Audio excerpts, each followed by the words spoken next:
You had to grow. You had to evolve into yourself. That was part of growing up and part of the difference between 20, 30, 40, 50, and 60 years old. You need to kind of find yourself. But one thing I did realize, though, I am a husband. I know what a husband's all about, what it's like to be a husband, which is important.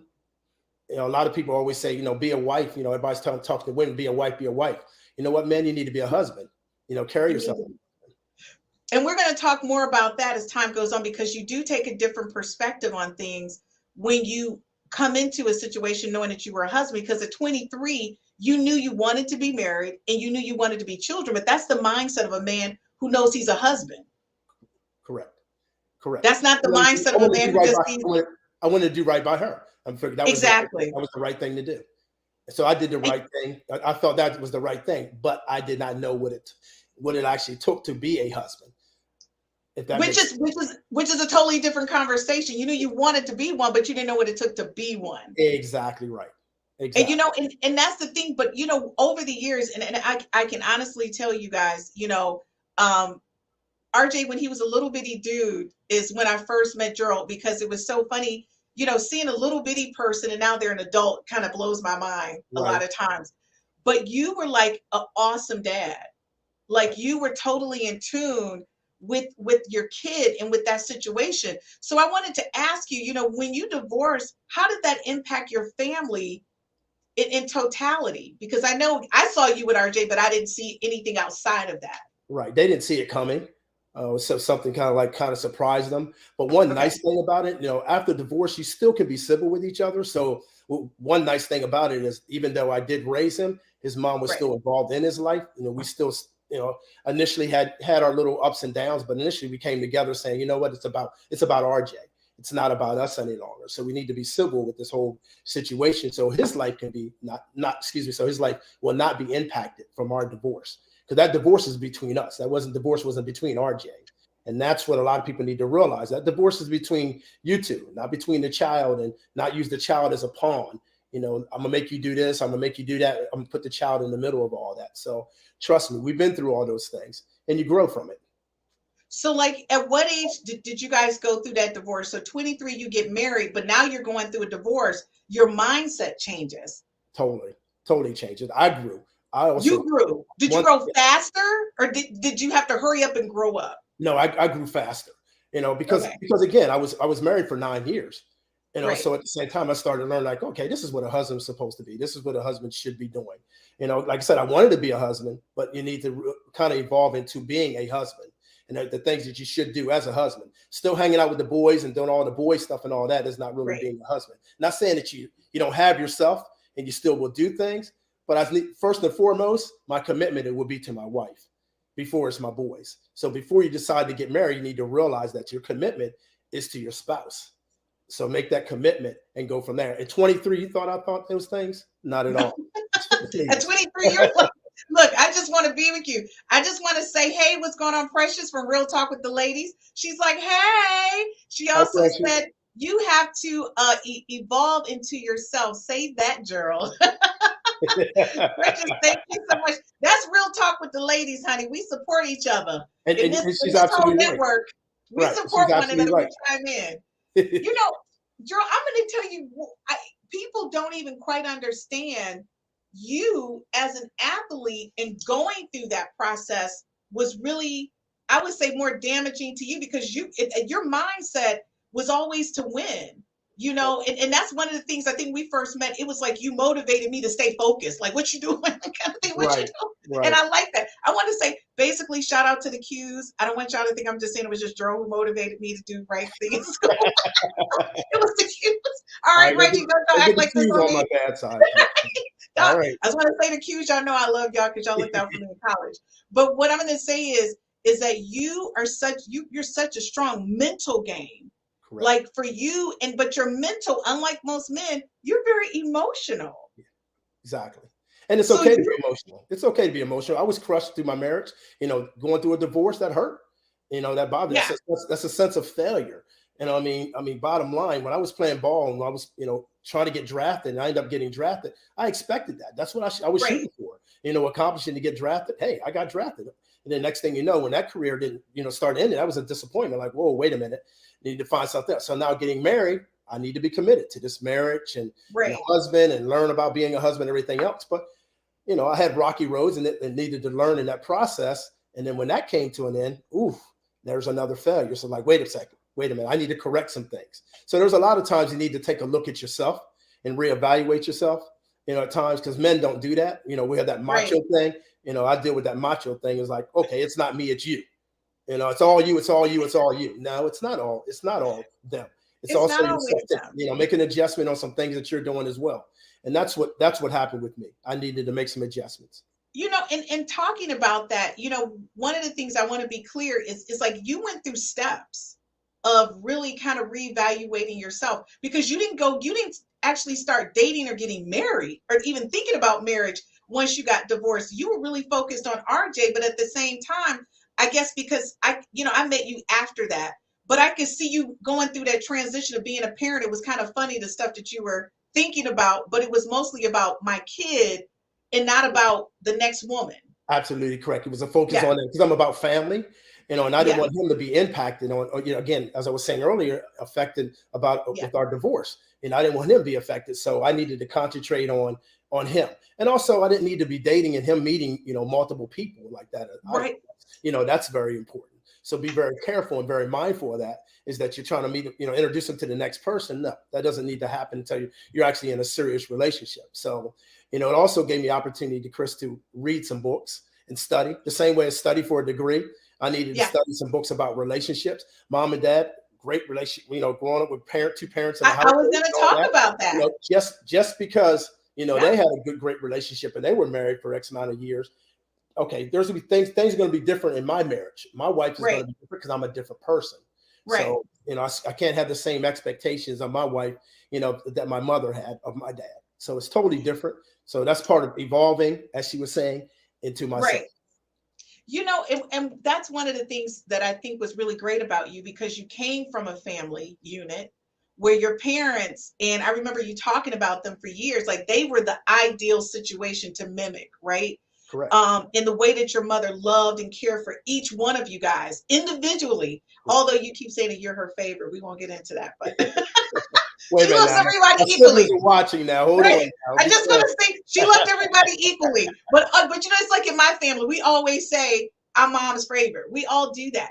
But one of the things that I will say is that it really impacted you, because you felt like you not only let yourself down, but you let them down. Correct. It was like a whole emotional thing that you were going through. And can you kind of share how you managed your emotions and had to separate yourself from other people's expectations while you were trying to raise your kid and still keep a relationship with her? That's funny you were saying that, because, what was nice that I put it up front right from the beginning. So if I started dating someone, I let them know immediately that the mother and I are still, not, involved in that way as far as our marriage is concerned, but we're involved in our son's life. So there was events that he would go to or he'd be involved in. We would both show up, or we would sit there together and cheer him on or whatever. Because, of course, sports is a big thing for our family. So he's playing football or whatever. We're out there both cheering for him. So RJ's name's on him, and that's on her. RJ's name's on me. They're like, okay, who are you guys? We're RJ's parents. You know what I mean? So, and they're sitting there like, okay, but we're not married. And they're looking at us like, well, wait a minute, you guys are sitting here cheering together and everything for yourself. Yeah, because it's about RJ once again. Right. It was not easy to get there, though. So let me just make sure I make that very, very clear. It was a challenge. It was a challenge. But guess what? It took me. It didn't take her. It took me. Yeah. It took me to make some changes in myself to make that happen. And I feel like, again, the men, we need to take some responsibility, some things. As I took that responsibility and say, you know what, I'll make some changes here in order to make it better for everyone. I like how you took that team approach. Yeah. Like you just let go of your whole ego, the whole, I am man.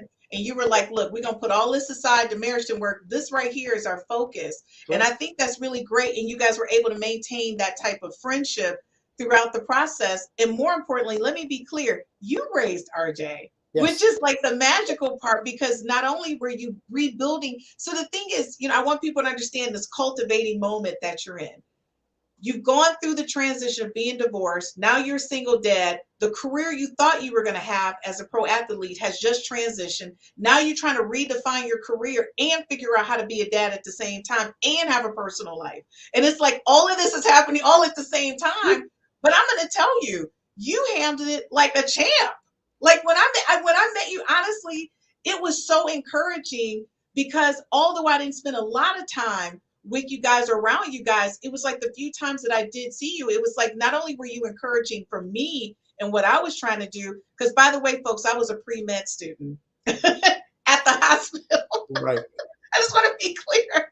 So when you think about, how we met in that situation, it was very encouraging to me to see a dad, but not only that, mentally, you were full. I don't know what to expect. Everything is new to me, but I'm gonna win. That was your attitude. I'm gonna win in this moment. Well, I'm sure a few people can relate. I was like a duck on water. Yeah. I was real smooth on top, but underneath I'm pedaling. I'm pedaling very hard. Trust me. So I love that analogy.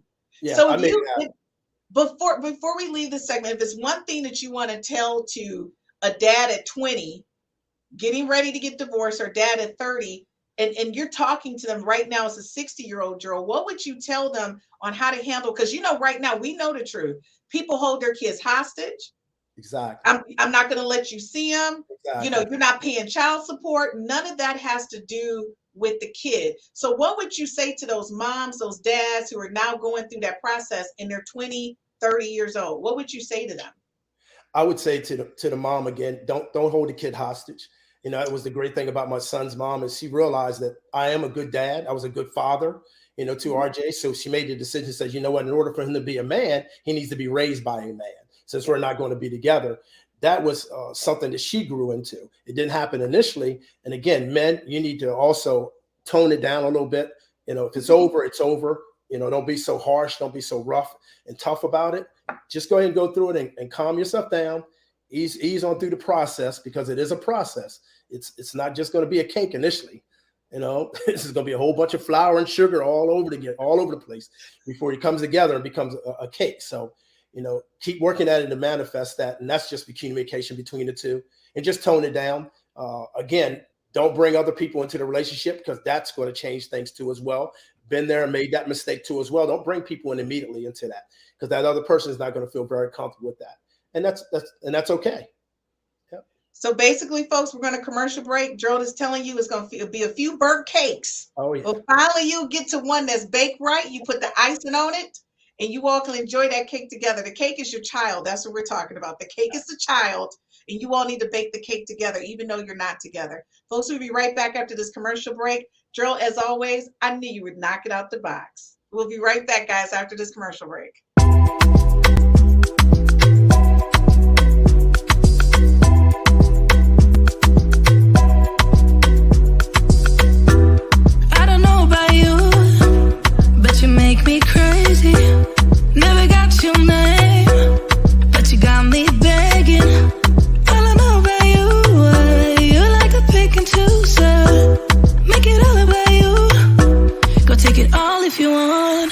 Taking the chance, stuck in my head, not gonna leave it at that. Taking the lead, feeling your heat, just wanna give you my best. I don't even know your name, but you got me, 'cause you're old to die. We don't know what happens next, but you got me, 'cause I'm next to none. You make it look so easy, making me feel so dreamy. Not the one who pays for drinks, but you got me, 'cause you're old to die. Got me locked in now.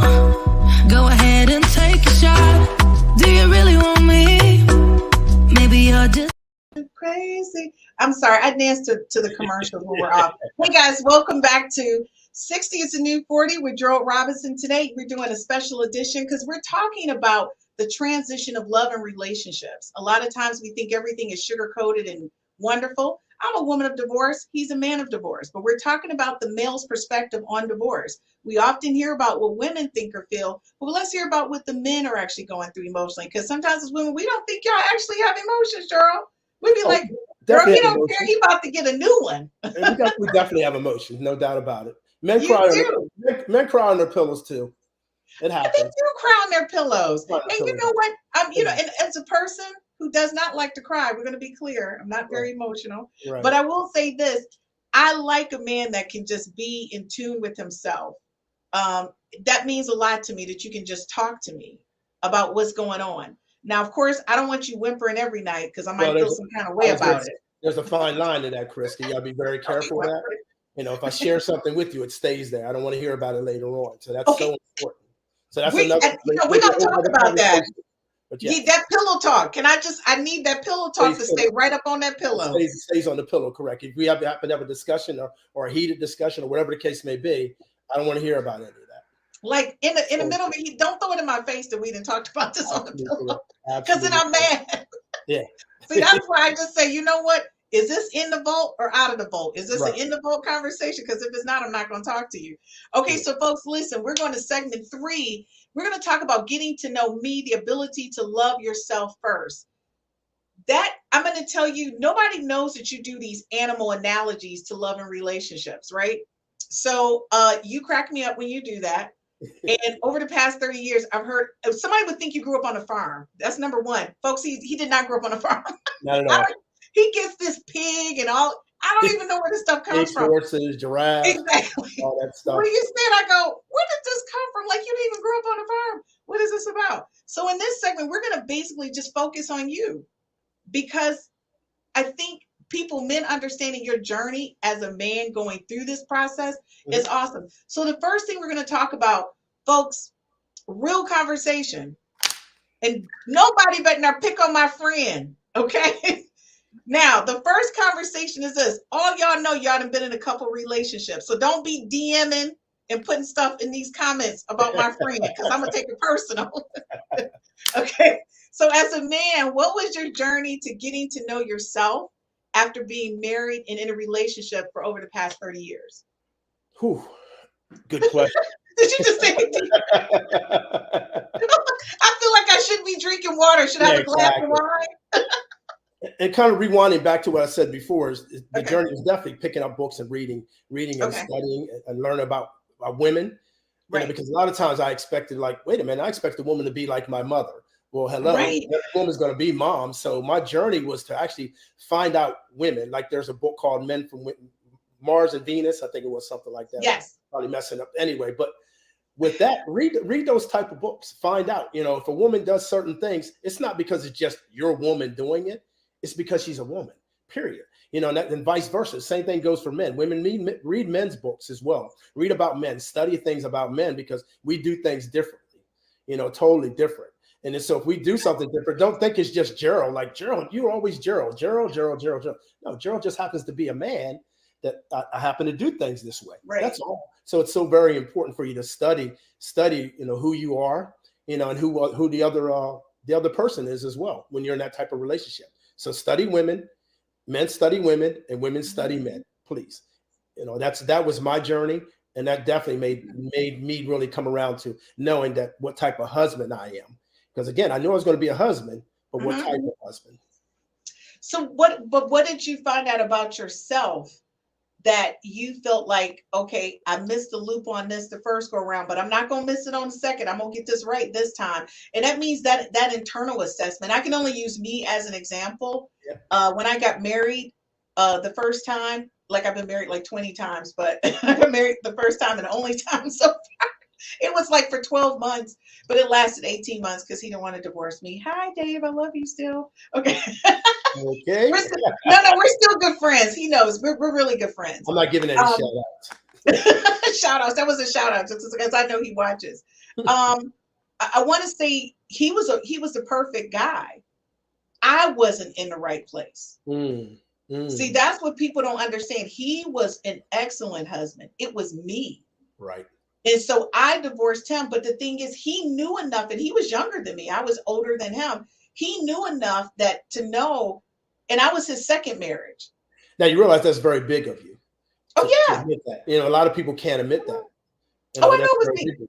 It's going to help your growth. It's going to help your growth into your next marriage. Exactly. And that's the whole thing. And I think I had to really assess who I was in that space. Mm-hmm. And I had to look at him, and I realized he held on for a couple months and wouldn't sign the divorce papers because he kept saying, I love you. Like, I'll work through this with you. But the thing is, I wasn't in the right headspace. Right. So and I want people to understand this. You can't make anybody, one of the rules, and my dad, we live by rules, and you would think we were military, but we weren't. But my dad had rule number 1, you can't make anybody love you or like you. Right, exactly. Right? And so that was the thing. I couldn't I couldn't, as much as he loved me, he couldn't make me love him or like him. Right. Because I wasn't right. And so that's the whole thing, is when you need to get to know yourself and how to love yourself first. And that's where I made a mistake, folks. I had to love myself first. So Jordan, I want to say, like, you're doing really great. And so Gertrude, are you doing a shout out? Gertrude, thank you for joining us this evening. She's one of our regular viewers. Thank you, Gertrude.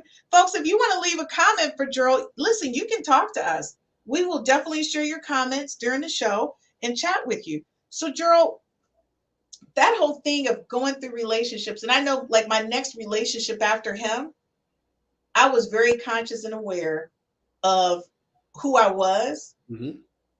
And I made sure going into that relationship, I made it clear, like, I'm not looking for marriage. Like, this is what I want. Well, that's important for you to put up front just like that. Yeah. So you actually know that, because, in meeting Donna, I told her, say, you know what, I'm getting married.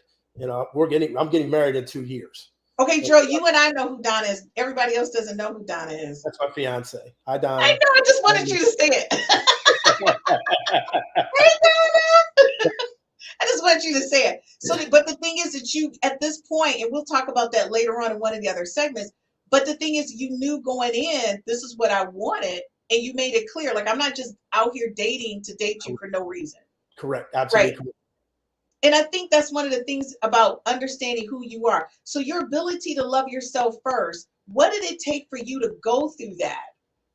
Based on the impact from the previous relationships.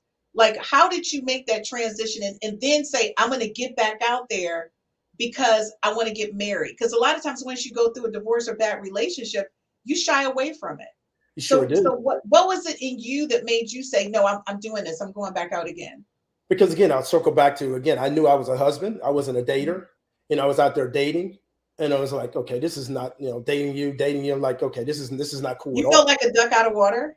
I felt like a fish out of water, because did you see that animal analogy? Not every woman. Well, I won't get into that, because a lot of times you thought you met someone, but it was a pig. That pig ended up having diamonds on, earrings, and everything else. And at the end of the day, it was still a pig. Did you say that? Those diamond earrings were beautiful. That pearl necklace was gorgeous. But you take all that off, you're still a pig. Honey, sometimes putting lipstick on a pig is still a pig. Still a pig. What you say? They came dressed up like it was a wife, but it wasn't a wife. Yeah. But not every woman either. Just as for men, not every woman wants to get married. Not every woman wants to get married. They don't mind just being, being your girlfriend or just being whatever, your significant other. They don't mind that. But see, me knowing I'm a husband, material, I'm busy trying to make them something that they're not wanting to be and they're not willing to be. And you need to recognize that and understand that. And a lot of times women will tell you, yeah, I want to get married, but they're not carrying themselves that way. And again, men, you said you want to also be married, but you're not carrying yourself as a husband, which makes a big difference too as well. And that does make a big difference. And, I like the fact that we know each other, because I can just say this and be okay with it. Your father, what did your father do for a living? You talking about Reverend Frank? Yes.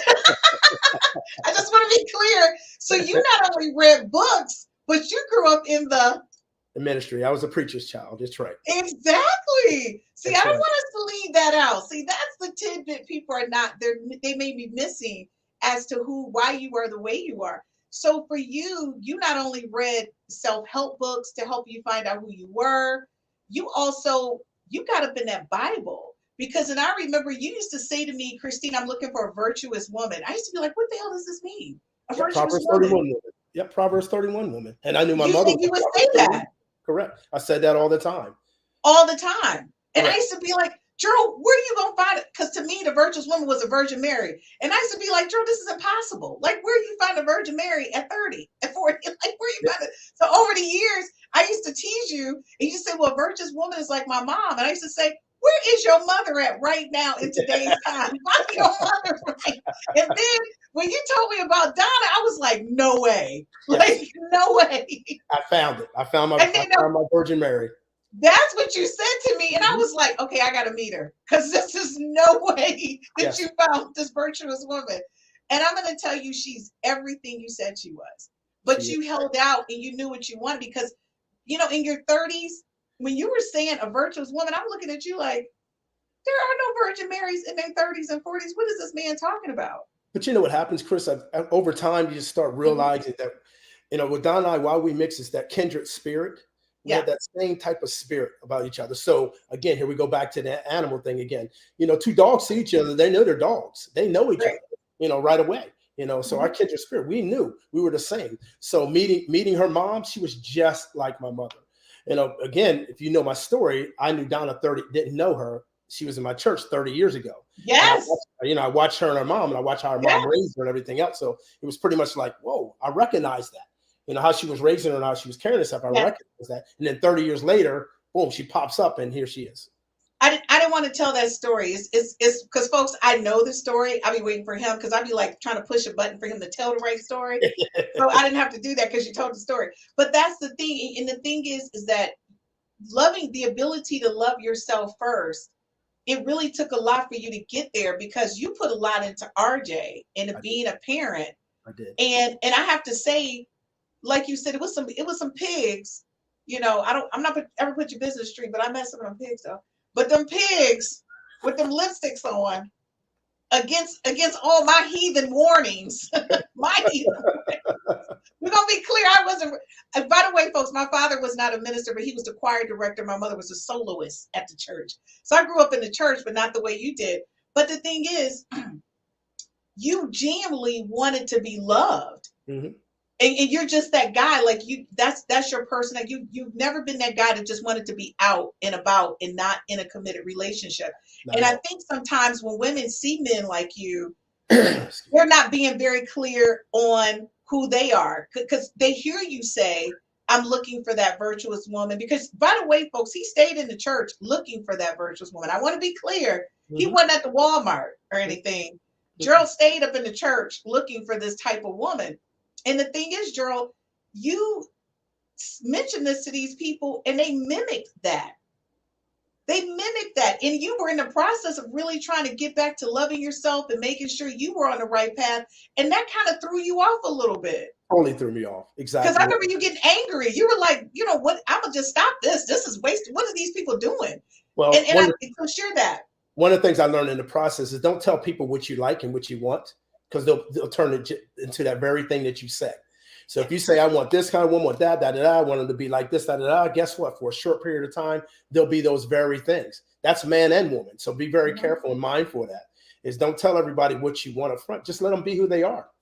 Then you'll see, give yourself time. I have a little small book that's going to be coming out soon that references all that. So, be on the lookout for that. It talks about those very things. Is that the animal book or the other book? What's that? Is that the animal book or the other book? No, it's the other book. It's not the other book. All right, look, it's so funny. If anybody watches any of the podcasts Monday through Sunday, people crack up that all of you guys are my friends and I actually know you and talk to you guys like on a regular basis. And it's so funny because the way you approach things about where you are and where you were is so ingenious, right? But one thing I will always say, you always knew who you wanted. And like you said, being the person that you were telling women what you wanted, and then they mimicked it for a very short period of time. Yeah. But I knew when you were telling me about Donna, I could see your face light up like a light bulb. And you were just so content and just at peace. I was like, what is happening? This is a new him. Like I've never seen you so at peace. But the thing is, I always ask this question, and I'm asking now, at what age did you know you were and what you wanted in a mate? And that's why I'm asking, because I know what age you were, but I want you to tell them. I know. Well, it's funny. First thing when you say that, which makes me think, I didn't realize I was a man until I was in my mid-30s. I still thought I was Gerald. I didn't realize I was Mr. Robinson now. Mr. Robinson was my dad. And I mean, all of a sudden, I'm Mr. Robinson. And here I'm in the corporate American world. I'm Mr. Robinson. I'm like, I'm turning around looking for dad. No, you're Mr. Robinson. You're a man now. You're a grown man. So, to an 8-year-old, 9, 10-year-old, you're Mr. Robinson. And I didn't realize that, didn't understand. All these kids are calling me Mr. Gerald or Mr. Robinson. I'm like, who is that? Like, what is this? That's me. Oh, wow. Okay. So truthfully, that's a true story, is that I did not realize that. So I had to transition into that wait a minute, I'm the grown man now. Mm-hmm. I'm Mr. Robinson. Yep. So my mid-30s. in your mid-30s. And then at that point, how long did it take for you to realize, after you realized, okay, I'm a man, what do I want in a mate? I already knew what I wanted in a mate, but I need to evolve into the right thing. That was the important thing, is that I know what I want, but I needed to act right. And I can't say it any other way. I wasn't acting right. Did you use the word act, like the whole act right statement? Yes, I did. So I needed to change some things about myself, and just put everything together.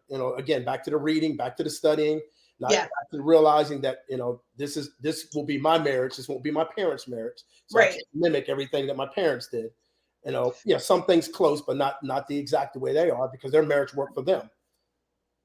And I know for you, that was a very hard transition to make, because you basically aligned who you were as a person to your dad. And then you looked at the type of woman you want and aligned that to your mom. So for you to break away from that and said, hey, I can't repeat this, which a lot of people try to do, and then they go through heartbreak. Right. Women try to go out and find their fathers. Right. And then men try to go out and find their moms. And that's really not a bad thing. It's good and bad. It just depends on it. If he's a responsible man, he takes care of the household and things like that, then obviously you want those type of things.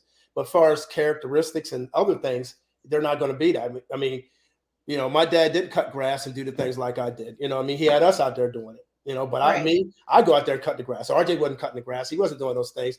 Yes, he took trash out of it, but I still take trash. I still do all those things. That's just the man thing for me to do. That's a whole separate show, us talking about our kids. and the stuff they don't do that they should be doing. We're going to talk about that. Okay, you know what, Antoinette, hey, what's going on? That's my girlfriend. Believe it or not, from middle school. Wow. So she's known you longer then, huh?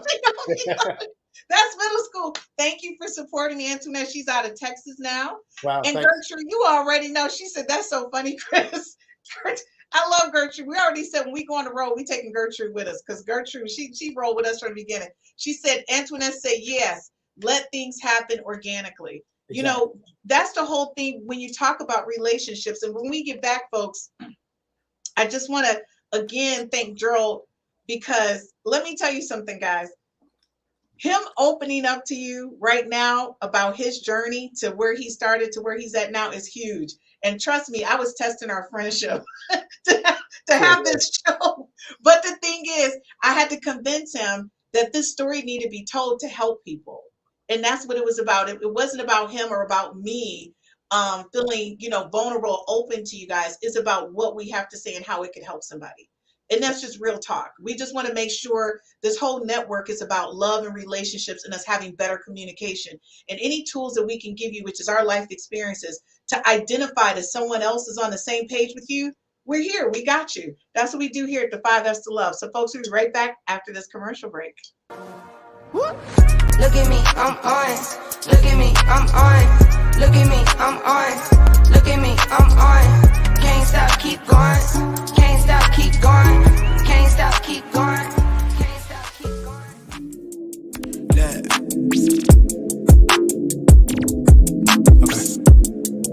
Hold up. Yeah. I'm chasing a bag, I'm racing the clock. Look at them block, watching them flop. Used to see this in my sleep when I ain't had shit but my thoughts in the car. I really was lost. Now I'm public with the soundscapes. Niggas floss, I'm really pulling strings for the pound cake. I see you went for a puppet in the clown face for a little wage. That shit the talk of the town is late. Still me, I never switch sides. Came a long way with the gas tank running. I need it all. Do you want it all? Where do I begin? I see the hate, they don't wanna see me win. Bank deposits, I got more coming in. Top down, throw the money in the wind. I don't want it all. Heard he scammer, had to switch up the accounts. Moving paper, gotta call in my account. It's all in, I can have it coming out. They through the struggle, I can see another drought. Yeah, it's not a purse, it's a merch. 6 figures was a gold, now it's 9 or a hearse. Put it work. Used to pull up, not swerve. No time for the snakes, trying to put them in the dirt. That's word. I gotta get it, it's in my DNA. You only see the highlights, don't know what it takes. Last year stressing, got no sleep. Now I'm right between the courts, out of nosebleeds. I see the hate, they don't wanna see me win. Bank deposits, I got more coming in. Top down, throw the money in the wind. I don't want it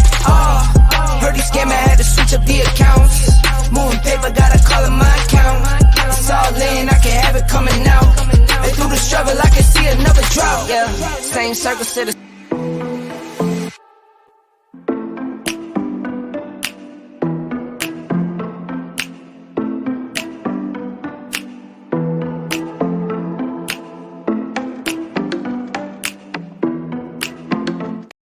Hey guys, welcome back to the 5Fs to Love. And yes, you're watching 60s and New 40 with Gerald Robinson, and that's Gerald Robinson. We're just doing a special edition. We're talking about his journey from 40 to 60, I guess from 20 to 60, in going through a divorce and marriage and in relationships and getting to the point where he is. And just to let you guys know, he did find the woman that he's wanted all his life, this virtuous woman. Her name is Donna. Hey, Donna. She's absolutely adorable. So, Gerald, I'm going to tell you, knowing you over the years, and anybody who knows you, you're a very interesting person.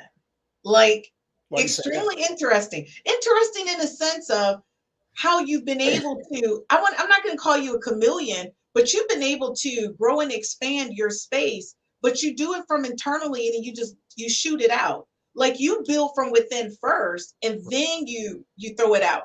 And that's one of the things I don't think people understand. It's a really hard thing to do. So I'm going to ask you, because understanding love in my love languages is the segment we're in now. Everybody, you see how his face, his eyes went down? He's like, wait a minute. Are you taking out notes that you? All right, I pull my notepad out on this one. I just want to say, you're hilarious. He's like, all right, Christine, what are you asking me in this segment? Trust me, I'm asking you the stuff that I know is going to be helpful to somebody. So the first question I'm going to ask you is, has your love language changed from your 20s, 30s, 40s, 50s, and 60s? So we're going to start at your 20s. What did you think that you wanted when you were in your 20s, other than the fact that you thought, your son's mom was pretty? What were you thinking? Oh, just a little fine little woman on my arm. That was it. That was it. Plain and simple. That's it. You know what I mean? That was it. So in your 30s, that's it. You didn't even think about anything future and all that. You didn't care if she was smart. You were just like, she's just cute. We keep doing it. Didn't even matter. It didn't matter. That means when we were going out somewhere and she was on my arm, everyone else was looking. And you were focused on that. That is the God honest truth. That's how I felt. Oh my God. Okay. Well, I told you. And that's for me. I'm really exposing myself here. That's true. That's how I know. And folks, I just want to say, I'm hoping we still friends after this show. I'm gonna be like, anyway, you'll get a call after this. You'll get a call after this. Don't worry. I'm gonna get a call. Hopefully it's a nice one. Hopefully it's not a rated R one. Okay. So in your 30s, what was your love language in your 30s at that point? It started evolving. It started changing again. Like I said, in my mid 30s, I realized I was a man. And also realized that, wait a minute, what a husband should be. Right. And I started studying. Still had a little bit of, not really understanding. Still wanted the little, pretty person on my arm and all that kind of stuff. Thinking I'm out the box the wrong way. And I won't get into that. But just trying to make sure that I had somebody that was, that would look nice. Now also have a nice career too as well. Now I was looking for that. Now in my 30s, I was starting to look for somebody that said, well, okay, did they have a decent job? Are they intelligent enough to have a conversation with me? So that also became important to me later on too as well. Oh, wait, and let me tell you something. Just looking at someone based on attraction, that's okay. Because everybody wants a handsome person with them or a beautiful person, right? Yeah, and that's okay. Yeah, but you also want to be able to communicate with someone after everything's done. You're sitting at the dinner table, you want to be able to have an intelligent conversation with someone. That came on later on in the years, in the 30s and the 40s. Mm-hmm. Later on, you started wanting to have those things. And you're also thinking about your future a little bit more too as well. You are. Okay, so your level of what you knew was needed, but at that point, so your love language, were you a person who needed services? Did you need somebody to tell you that you were great? What was your thing that did it for you in a relationship that shifted from 20 to 30 that you realized, no, I really need this and not so much that? Well, in my 20s, I was into working out, so all of a sudden I'm getting built and all that kind of stuff. So I love getting those services. I love people telling me that about myself. So I worked hard for that. Okay, Drew, I'm sorry. You're 60 and that still hasn't gone away. I just want to keep that real. That's been consistent. Okay, I don't know. You are going to get a call after this. All right. Look, Donna already know it's true. So me and Donna together. You're going to get that phone call. All right. Donna, we already know the truth. Okay, so listen. So at that point, like you're saying, so your love language from 20 to 30, the shift was you were then working on your physical body, Correct. You like to get the compliments. But at that point, was it still you needed what? Did you need somebody to show you that they love you? Did you need cards? Did you need somebody to communicate that to you? Or you I just needed someone to appreciate me for me. okay? So I really know, and cards did mean something. Initially, I didn't think so because again, it was that macho thing that I didn't need card. But when you did receive a card, it was nice. It was nice for someone to think of you that way, and it didn't have to be your birthday. Right. It didn't have to be a special occasion. It didn't have to be Valentine's Day for that. Men, we love flowers too. Hello, ladies. We love flowers as well. Did you do a hello? Flowers. You can send us some flowers occasionally. You don't have to send them to the job so the guys can tease me, but you can send them. You can bring them home. That's Okay. all. So that's good to know. So when you got to your 40s, did your love not what you were attracted to, but did your personal love language change? It did. It did. Okay. What did it look like in your 40s? In my 40s, again, the very things that I was asking for them to do, I needed to do them myself. So again, that praise, oh, you look very nice today, or I like that outfit, that looks nice on you. It's the very things I wanted to hear, and I need to give those out to them as well. So those are important. I wanted to hear that. That's a nice outfit. That looks nice, nice together. Or even have them pick your outfits out for you. That's okay. That was okay as well. So you got into your 40s, you're okay with that. You're okay with those type of things. In your 20s, you're like, 20, 30s. In your 20s, you're selfish. The 30s, you're selfish. Exactly. And when you got to your 40s, you realize, okay, I like the compliments. They may like the compliments as well. Absolutely. So you really started to define yourself, not only because, to be totally honest, at this point, guys, he's got a kid. He's got a job, a career. He's growing. He's trying to maintain a relationship with his son's mom. And he's also trying to find his true love. And at the same time, you're molding yourself. Right. Absolutely correct. That was a lot. That's a lot. Right. It's a lot to tackle. Again, remember, I was just becoming a man, knowing I was a man and responsibility. At the 30s. Right. Exactly. In the 40s, again, now all of a sudden I'm thinking about putting some money aside for later. So I am thinking about future. So now all of a sudden 40s, now all of a sudden I'm thinking about future, like, wait a minute, I'm 40.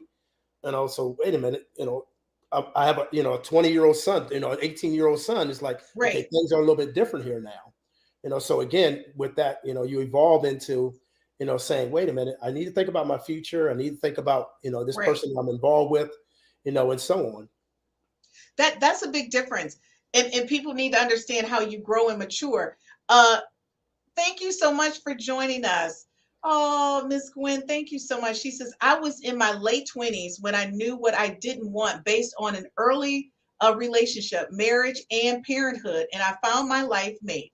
Today we celebrate our 33rd wedding anniversary. Sis. Happy anniversary! Happy anniversary, sis. Oh, that is so beautiful. She says, I am with Gerald. The love language does change. It has to, as we mature and grow into a solid, well-rounded people, that we can both love and be loved. Love yourself first. Thank you so much. Correct, girl, look at your family. They just love you. Thanks for tuning in. So the thing is, people don't think that their love languages change. But the thing is, as you uniquely grow into who you are, and your experiences will help you define what's important to you. And people need to realize that, Gertrude is basically our virtual cast member. Miss Gwen, happy anniversary. We love her. Another one, the love language with quality time. Quality time became very important too, as well. As you got older, for the quality time became very important. Oh yeah, having that quality time, because you actually really, when you're 40, you really want to have a mate. You really actually like them. Yeah. You know what I mean? Make sure you like, so you want to spend time with them. Did you say you really actually like them? Right. Your 20s, 30s, your 20s and 30s, you just don't go. I really like them. Right. But you actually like them. And where I can really say that is, Don and I, we like each other. We really love each other. We like being around and spending time around each other. Quality time is so important, so it matters. And you realize, you evolve into that. You realize that, wait a minute, I like them. Okay. See, that's so beautiful. Donna's like your mirror. We won't get into that though. Donna knows like I'm her number one cheerleader. She knows that. Okay, so what would you say to the 20-year-old or 30-year-old you right now? What would you say to that dude who don't understand his love languages, who out there with a kid and just acting a zip darn fool? Learn them very fast. Quick, fast, and in a hurry. You'll save yourself a whole lot of pain. Trust me. a lot of Learn. ups and downs, and in relationships. Mhm. Get grounded. As soon as possible. Grounded means knowing who you are and what you want in your future. It's so important. That you do that at an early age, because it's going to save you the heartaches. If you see red flags in a relationship, just know the red flags. Don't turn them into green. Don't turn them into yellow and make them cautious or whatever. They're red. Red is red. So know those red flags and speak up on those, because it happens. So, male or female. I'm not just talking about guys, I'm talking about females as well. So, before you get too deep into that relationship. So it's know what you want and stand firm on what you actually want and what you need in a relationship. All right, guys, we're going to take a quick commercial break. When we get back, Gerald's going to talk about him now being in a relationship, and you already know her name, which is Donna. What does that look like when you're doing this in your 60s? When it comes to your finance, when it comes to children, property, there's a lot of stuff happening. So when we get back, we're going to talk about that. We're going to talk about it at a high level, because on one of his other podcasts, he's digging in deep. But he's going to give you a high level, some things that you need to look at before you make that commitment. We'll be right back after this quick commercial break from our major sponsor.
Hey guys, welcome back to 60 to New 40. And no, I'm not Gerald. That's Gerald.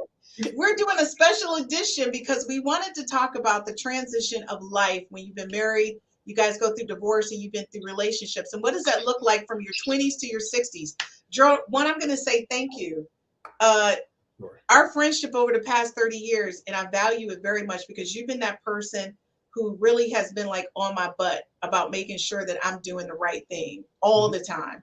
And I really appreciate that, because it's not a lot of friends that I got that can get in my butt and I take it like on the chin and not personally in the heart. So I'm just gonna say I appreciate that, because some of y'all get on my nerves. We won't throw nobody's name out there, but you know who you are, because I told you, because you've upset me already. Okay, so finding true love when you're in your 50s or 60s. By the way, if you're just joining us, Gerald did find his true love, his virtuous woman. Her name is Donna, and they're getting married in the spring. I'm excited about it. So I'm really excited about it. Huh?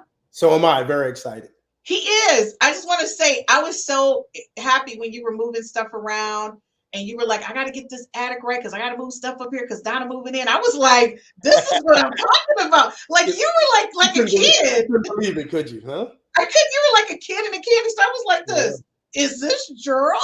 Like, you were so excited. But you know what?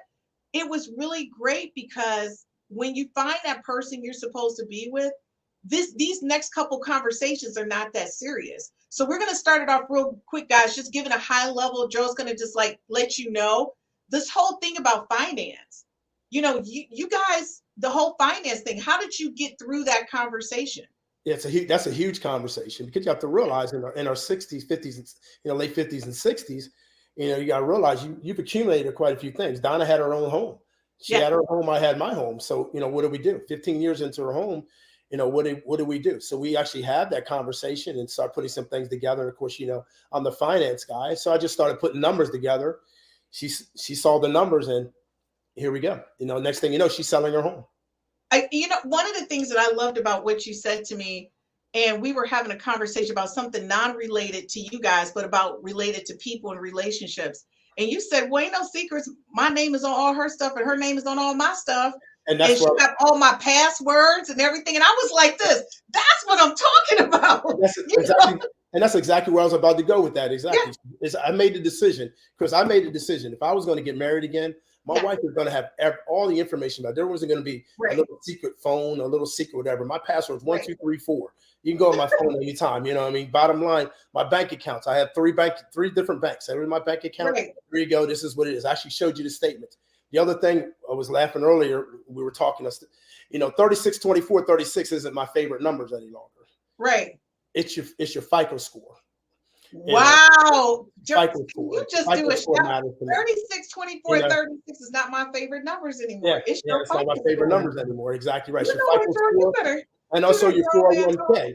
So 401k is involved in too when you get to. So those kind of things, as far as retirement is concerned, you need to actually have those type of conversations, before you decide to get together. They may be tough. You may not have had them in the past, but you truly need to have them at this age, because a lot of things change, when you're 60, if you decide to get married. And the thing is, like your situation, kids, no kids.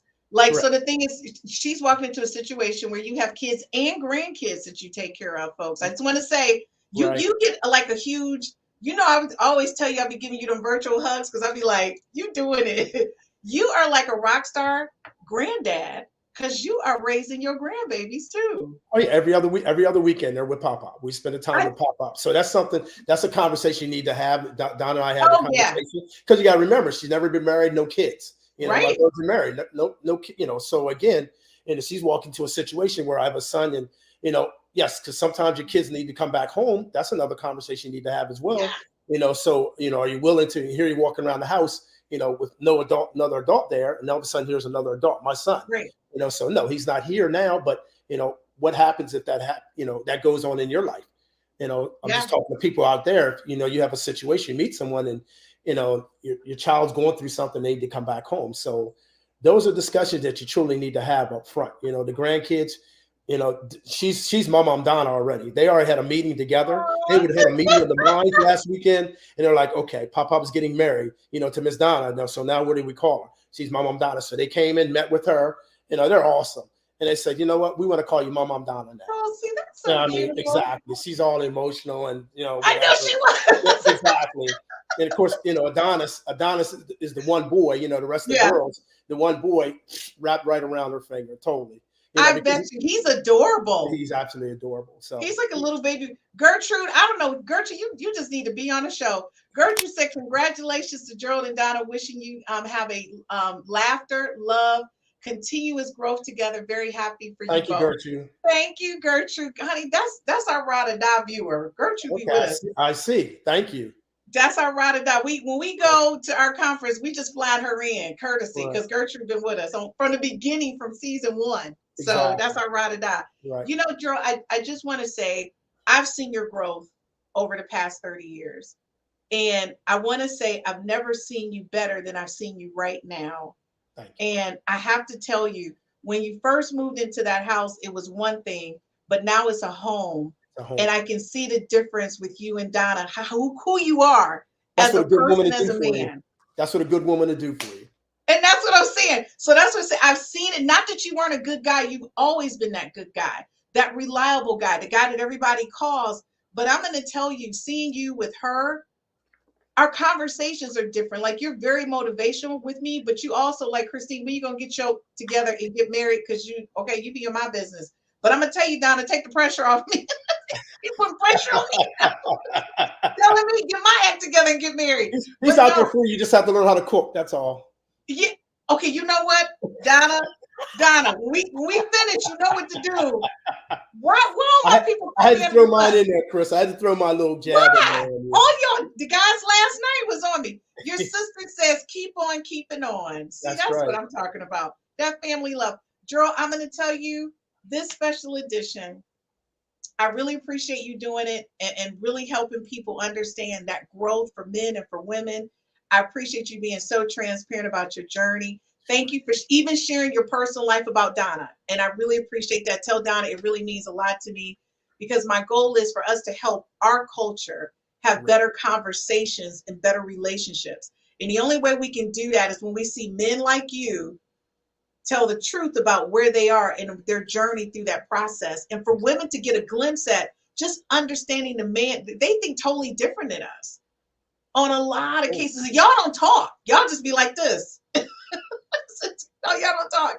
But you're going through a lot emotionally. So I'm going to tell you, like I always say, I'm about to shoot out and you leave the people with what you want to leave them with. But I'm going to say, as your friend, and you know me to the end, I really love and appreciate you. I love and appreciate Donna and her support. And by the way, y'all, Donna, my co-producer in Delaware, like she makes sure he be together and everything. So my co-producer in Delaware, I really appreciate her allowing you to be this transparent in this conversation. And I just really appreciate it. So she's so supportive. I appreciate her. And that's why I love her so much. I know. She's awesome. All right. So I'm out. You close it. See you later, dude. Just like to leave you with, just make sure in your journey, rather in your 20s, 30s, 40s, actually find yourself first and foremost. Realize what you want in life, before you decide to get a mate. It's so important. I made the mistakes and I truly don't want you to make the mistakes. And that's exactly why I was sharing my story, is find out who you are first and foremost before you decide to bring someone else into your life. As I was stating before, study relationships. Study the relationships that you want to get involved in. Study what women are like, men. Study what men are like. Vice versa. Just make sure that you put that time in. The same way as I was stating to Chris earlier, the same way you study for to get your degrees and need to study in relationships, because just trying to learn from the outside relationships, that's not going to work. You need to find out for yourself what an actual relationship is all about. So, you know what? Do your best, work hard at it, and I'd love to hear from you later on. Have a good day. Good evening.